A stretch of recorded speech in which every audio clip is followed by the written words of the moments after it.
नमस्कार दोस्तों, कहानी एक रहस्यमय कमरे में एल्डरसन की नींद खुलने से होती है और उसे पता नहीं होता कि वह यहाँ कैसे पहुंचा। कमरा घनाकार है जिसके दोनों ओर दरवाजे हैं। उसे एक वर्दी भी मिली है जिस पर उसका नाम लिखा है। एल्डरसन एक दीवार खोलता है और छोटे से गलियारे से अंदर देखता है तो पाता है कि अगला कमरा बिल्कुल वैसा ही है। जब वह पीछे हटता है तो दरवाजा अपने आप बंद हो जाता है। फिर एल्डरसन फर्श पर लगे दरवाजे को आजमाता है और उसे फिर से वैसा ही कमरा मिलता है। दूसरी दीवार पर लगे दरवाजे के साथ भी यही होता है, इसलिए वह आगे बढ़ने का फैसला करता है। इस कमरे में एल्डरसन एक कदम भी रखने से पहले चारों ओर देखता है। तभी अचानक एक तेज धार वाली जाली से उसके टुकड़े टुकड़े हो जाते हैं। कुछ समय बाद क्वेंटिन कमरा बदलता है और किसी को सोते हुए पाता है। वह उसे जगाने की कोशिश करता है लेकिन सफल नहीं होता। फिर वह एक दीवार खोलता है लेकिन दूसरे कमरे में कुछ नहीं मिलता।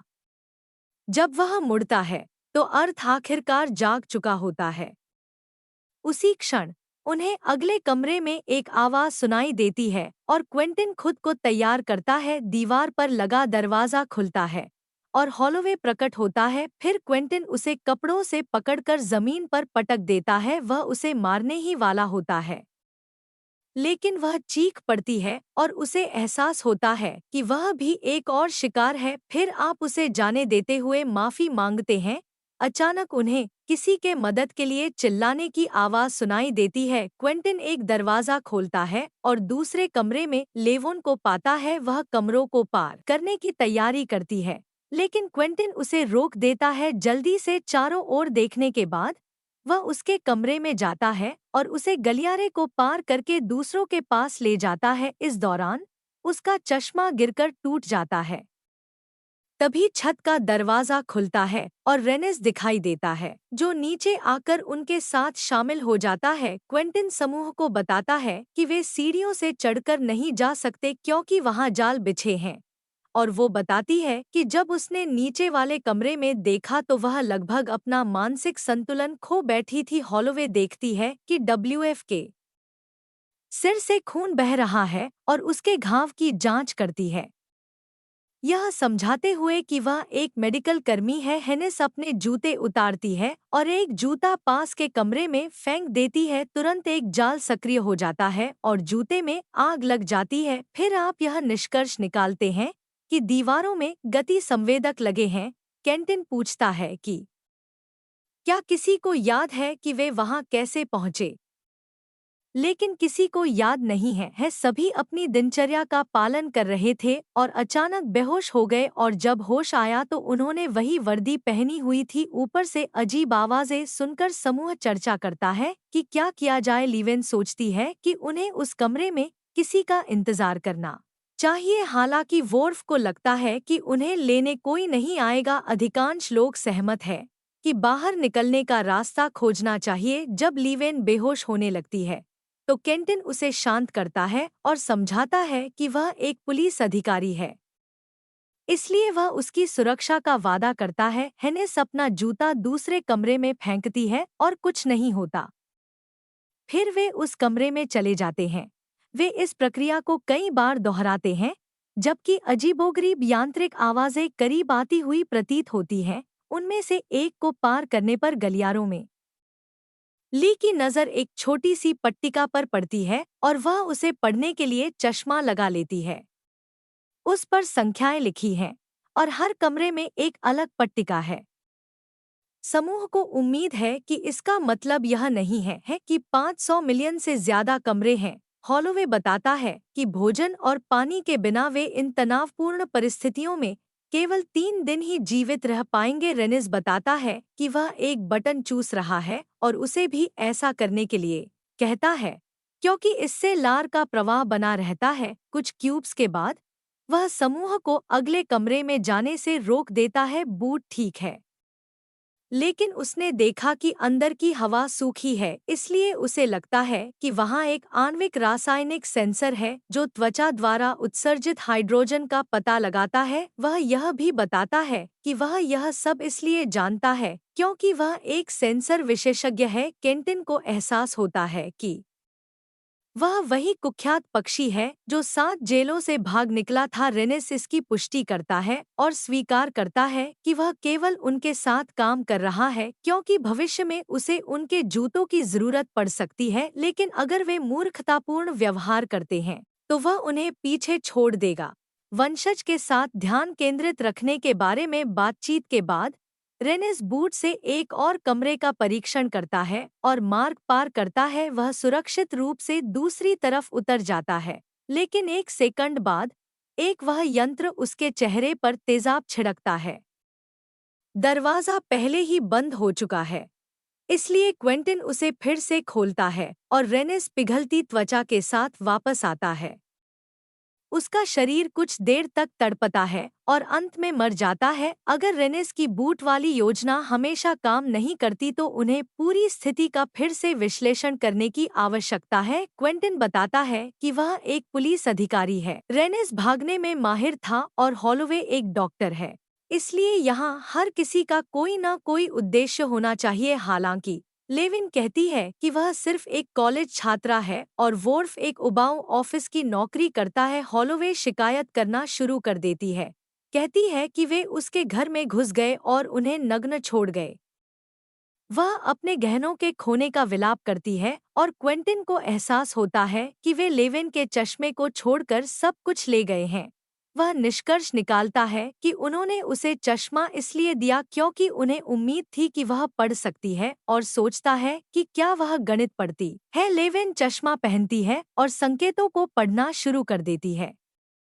उसे उन कमरों के नंबर भी याद हैं जिनसे वे गुजरे थे, जिससे उसे यह समझने में मदद मिलती है कि अभाज्य संख्याएं केवल जाल वाले कमरों में ही दिखाई देती हैं। लेविन अभाज्य संख्या रहित एकमात्र मार्ग चुनती है और सुरक्षा जांच से गुजरती है, जिससे उसका सिद्धांत पुष्ट हो जाता है। लेविन के मार्गदर्शन में समूह आगे बढ़ता है, बिना किसी परेशानी के एक कमरे से दूसरे कमरे में जाते हुए। लगभग 9 या 10 घंटे बाद भी वे फंसे हुए हैं और उन्हें कोई प्रगति महसूस नहीं हो रही है। हॉलोवे चली जाती है, इसलिए क्वेंटिन उसका ध्यान भटकाने के लिए उससे बात करता है।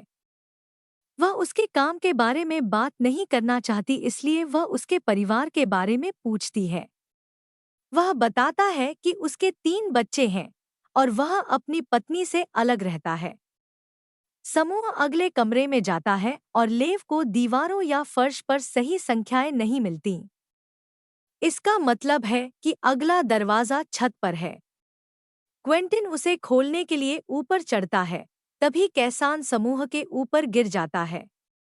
वह अपना माथा दीवार पर टिकाकर कुछ अजीब इशारे करता है। हॉलोवे को एहसास होता है कि वह ऑटिस्टिक है और उसकी देखभाल करने का वादा करती है, लेकिन घंटों बीत जाते हैं और समूह संख्याओं का पीछा करते हुए एक कमरे से दूसरे कमरे में जाता रहता है। वे इस अजीब इमारत को समझाने के लिए सिद्धांतों पर चर्चा करते हैं और हॉलोवे का मानना है कि इसे सेना ने बनाया है, लेकिन क्वेंटिन सोचता है कि यह किसी मनोरोगी अरबती का मनोरंजन है। हॉलोवे इस विचार पर हंसती है और अगले कमरे में चली जाती है।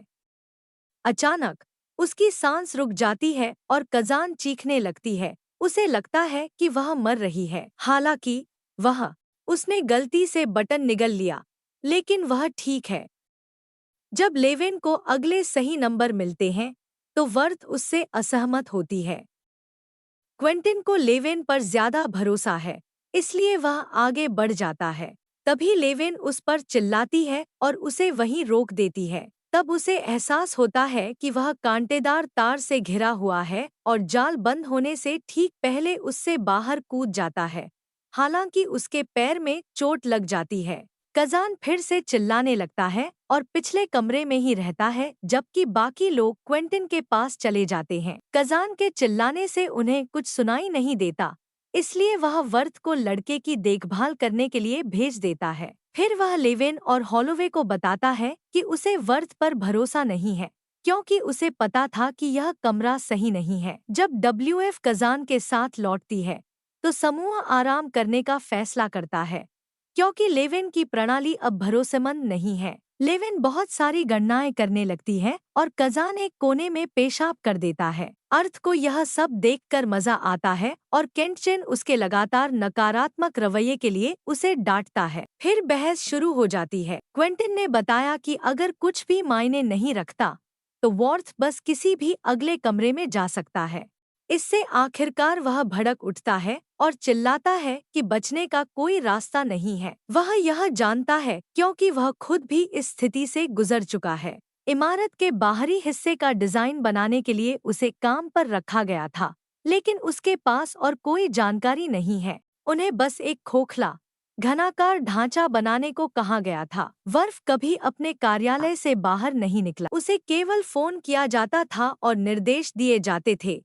उसकी पहचान कभी नहीं बताई जाती थी। क्वेंटिन को संदेह होता है, लेकिन हॉलोवे समझाती है कि साजिश रचने वाली कंपनियां इसी तरह छिपी रहती हैं। वे हर कर्मचारी को अलग रखती हैं ताकि किसी को ज्यादा जानकारी न हो। वह व्यवस्था और सरकार के खिलाफ बड़बड़ाने लगती है। हालांकि वर्फ को लगता है कि यह नेतृत्वहीनता की गलती है, जो कि एक मास्टर प्लान प्रतीत होता है। वह अनुमान लगाता है कि कोई उन पर नजर नहीं रख रहा है और यह बस एक भूला हुआ प्रोजेक्ट है जिसका इस्तेमाल कुछ कर्मचारी सिर्फ अपनी तनख्वाह पाने के लिए कर रहे हैं।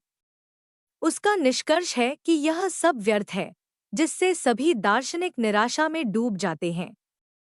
जब वर्फ क्वेंटिन को ताना मारता है तो पुलिस वाला आखिरकार आपा खो बैठता है और उसे पीटने लगता है। लेविन उसे रोकती है और याद दिलाती है कि उन्हें वर्फ की जरूरत है, क्योंकि वही एकमात्र व्यक्ति है जिसके पास कुछ जानकारी है। फिर वह उससे सवाल पूछने लगती है और वह उसे घन के आयाम बताता है और यह भी कि उसमें केवल एक ही दरवाजा है, लेकिन उसे नहीं पता कि उसे कहाँ लगाया गया है। वह इधर-उधर घूमने लगती है। लेविन कुछ गणनाएं करने के लिए कमरे में जाती है और वर्ड द्वारा साझा किए गए आयामों से उनकी तुलना करती है। वह निष्कर्ष निकालती है कि वहाँ 17,576 कमरे हैं। थोड़ा और सोचने पर लेविन को एहसास होता है कि ये संख्याएं कार्टेशियन निर्देशांकों में एनकोड की गई हैं, जिनका उपयोग आमतौर पर त्रिआयामी ग्राफिक्स में किया जाता है। इसका मतलब है कि ये संख्याएं मानचित्र पर अक्षांश और देशांतर की तरह हैं,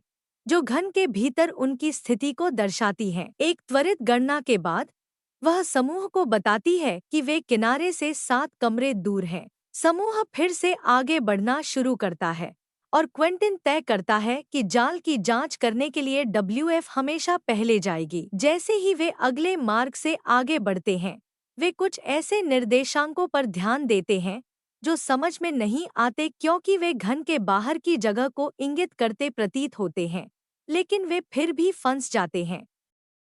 जब वे अंततः किनारे पर पहुंचते हैं तो वे फर्श से दरवाजा खोलते हैं, जबकि कजान बार बार जाल शब्द दोहराता रहता है। जैसा कि उसने अनुमान लगाया था, वे अगले कमरे की दीवारों पर ध्वनि से सक्रिय होने वाले नुकीले कांटे देखते हैं।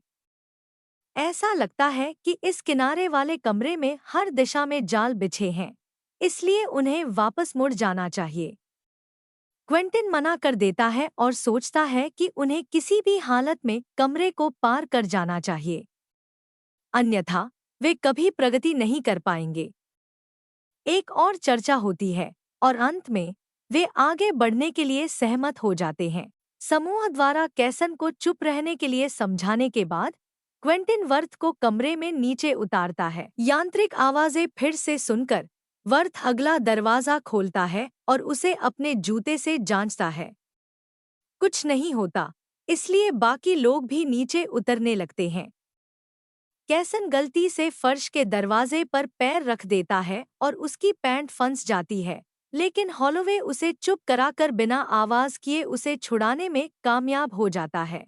अब केवल क्वेंटिन ही बचा है। जैसे ही फर्श का दरवाजा खुलने लगता है, वह सावधानी से आगे बढ़ता है और जब उससे आवाज आती है तो सभी जम जाते हैं, लेकिन इससे जाल सक्रिय नहीं होता। कैसन उत्तेजित होकर आवाज निकालता है और क्वेंटिन को जल्दी से अगले कमरे में कूदना पड़ता है, आखिरी क्षण में जाल से बचते हुए गुस्से में वह कैसन पर चिल्लाने लगता है, उस पर गिरोह को खतरे में डालने का आरोप लगाता है। हॉलोवे भी उस पर चिल्लाता है और उसके अधिकार के दुरुपयोग की ओर इशारा करता है। एक नई बहस शुरू होती है और क्वेंटिन का मानना है कि हॉलोवे को पुलिस का आभारी होना चाहिए क्योंकि वे शहर की रक्षा करते हैं। हॉलोवे बस इतना जवाब देती है कि इसी रवैये के कारण उसकी पत्नी उसे छोड़कर चली गई। फिर वर्थ के अगले दरवाजे खोलने के बाद वह उसे थप्पड़ मारता है और बाहरी कवच को देखकर सब उत्साहित हो जाते हैं। अंदर इतना अंधेरा है कि कुछ दिखाई नहीं देता और चढ़ने के लिए दीवारों पर पकड़ने के लिए कुछ भी नहीं है। क्वेंटिन सभी जैकेट और पैंट को एक साथ बांधकर एक रस्सी बनाने का फैसला करता है और कहता है कि वह दूसरी तरफ झूलना चाहता है। लेविन बताती है कि वह बहुत भारी है और उसकी जगह जाना चाहती है क्योंकि वह सबसे हल्की है, लेकिन उन्हें गणित के लिए उसकी जरूरत है। हॉलोवे जाने के लिए तैयार हो जाती है। जब बाकी लोग अस्थायी रस्सी पकड़े रहते हैं, हॉलोवे सावधानी से कवच की दीवार से नीचे उतरती है। जब वह रस्सी के अंत तक पहुंचती है, तो वह दूसरी दीवार तक पहुंचने की कोशिश में झूलने लगती है। अचानक कमरा हिलने लगता है, जिससे समूह से गलती से रस्सी गिर जाती है। क्वेंटिन उसे उठाने के लिए तुरंत गलियारे में कूद जाता है। लेविन और वर्थ उसे वहीं रोकने के लिए उसके पैर पकड़ लेते हैं और हॉलोवे वापस ऊपर चढ़ जाती है जब तक कि वह क्वेंटिन का हाथ नहीं पकड़ लेती। उसी क्षण उसका चेहरा बदल जाता है और वह चीखती है इससे पहले कि वह उसे छोड़ दे, जिससे उसकी मृत्यु हो जाती है। जब क्वेंटिन अंदर वापस जाता है तो वह ऐसा दिखावा करता है कि हॉलोवे गलती से गिर गई थी। वह आगे बढ़ना चाहता है, लेकिन लेविन मानसिक रूप से टूटने की कगार पर है, इसलिए वर्थ उसे थोड़ा आराम करने के लिए मना लेता है।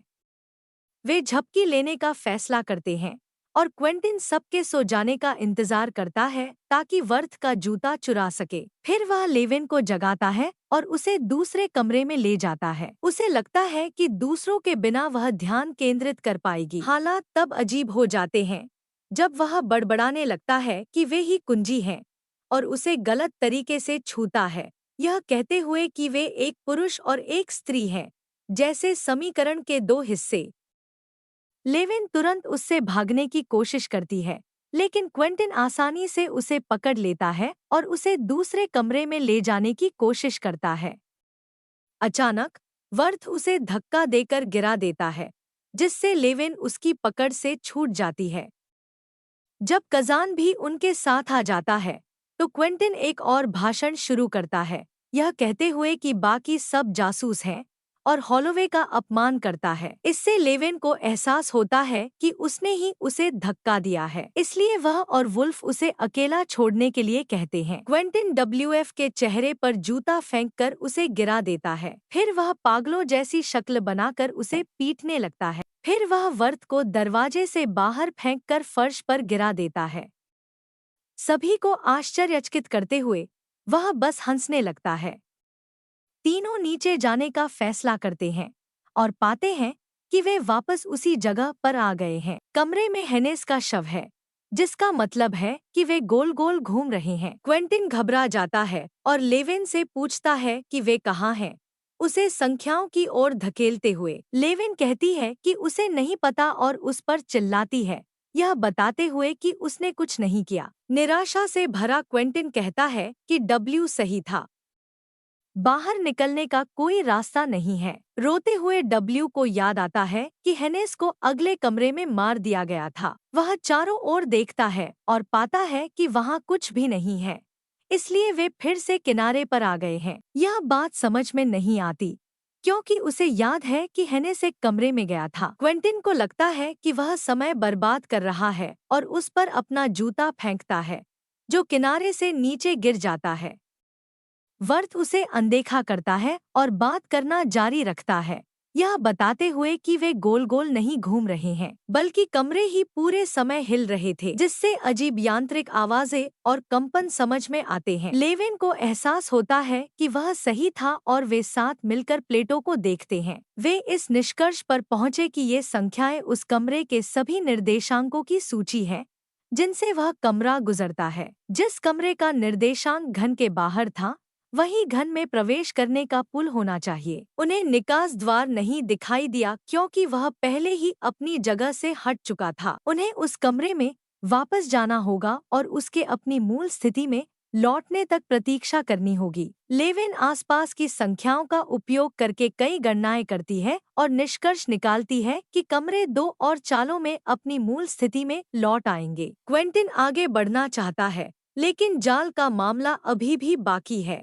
लेविन को एहसास होता है कि जालों की पहचान एक अभाज्य संख्या की घात से होती है, जो उसके लिए मन में गणना करने के लिए बहुत बड़ी संख्या है। एक चर्चा शुरू होती है, लेकिन कैन द्वारा उन्हें बाधित कर दिया जाता है, जो पहले समीकरण को केवल 1 सेकंड में हल कर देता है। पता चलता है कि वह उस तरह का ऑटिस्टिक व्यक्ति है जो अपने दिमाग में प्रतिभा स्तर की गणनाएं कर सकता है। उसके उत्तर देने के बाद क्वेंटिन बिना किसी चेतावनी के WF को दूसरे कमरे में फेंक देता है। कोई जाल सक्रिय नहीं होता है, इसलिए वे कजान के मार्गदर्शन में आगे बढ़ते रहते हैं। क्वेंटिन हर बात की शिकायत करता रहता है और तेजी से नहीं चलता। फिर जब दरवाजा उसकी गर्दन पर बंद होता है तो उसका सिर अटक जाता है। लेविन और कजान दूसरे दरवाजों की जांच करने के लिए दौड़ते हैं, जबकि वर्थ इस मौके का फायदा उठाकर क्वेंटिन को पीछे धकेल देता है और दरवाजा बंद कर देता है। फिर वह लेविन को नीचे से ही दरवाजा देखने के लिए कहता है और खुद एक तरफ हट जाता है, जबकि क्वेंटिन दरवाजा खोलकर उनके साथ शामिल हो जाता है।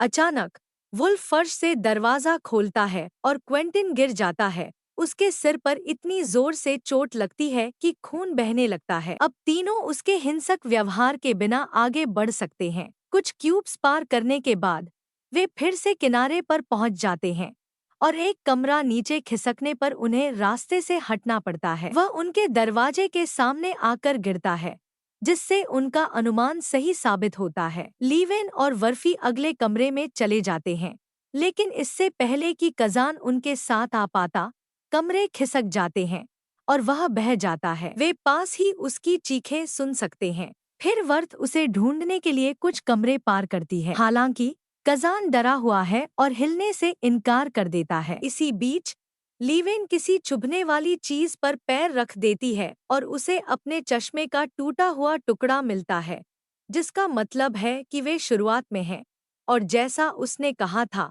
उन्हें हिलना नहीं चाहिए था। वह दूसरों को जल्दी करने के लिए कहती है। फिर वर्फी कजान को ढेर सारी कैंडी देने का वादा करता है ताकि वह आखिरकार हिलने के लिए राजी हो जाए। कमरा फिर से खिसकने से ठीक पहले तीनों फिर से मिल जाते हैं। लीवेन दरवाजा देखती है, लेकिन वहाँ कुछ नहीं है, इसलिए वे अगली चाल का इंतजार करते हैं। कमरा दोबारा हिलने के बाद समूह अगले कमरे में चला जाता है और कजान बाकी लोगों को ढूंढने के लिए दौड़ता है सही संख्याएं। जब वह सही दरवाजा खोलता है तो वे आखिरकार सूरज की रोशनी में आ जाते हैं। हालांकि वर्थ जाने से इनकार कर देता है क्योंकि उसके पास जीने का कोई मकसद नहीं है और वह सोचता है कि बाहर सिर्फ असीम मानवीय मूर्खता ही है। लेविन उसे सांत्वना देने की कोशिश करती है, लेकिन अचानक उसकी छाती में चाकू घोंप दिया जाता है। क्वेंटिन वापस आ गया है और उसने दरवाजे के हैंडल से उसे मार डाला। गुस्से में भरा वर्थ उस पर हमला करता है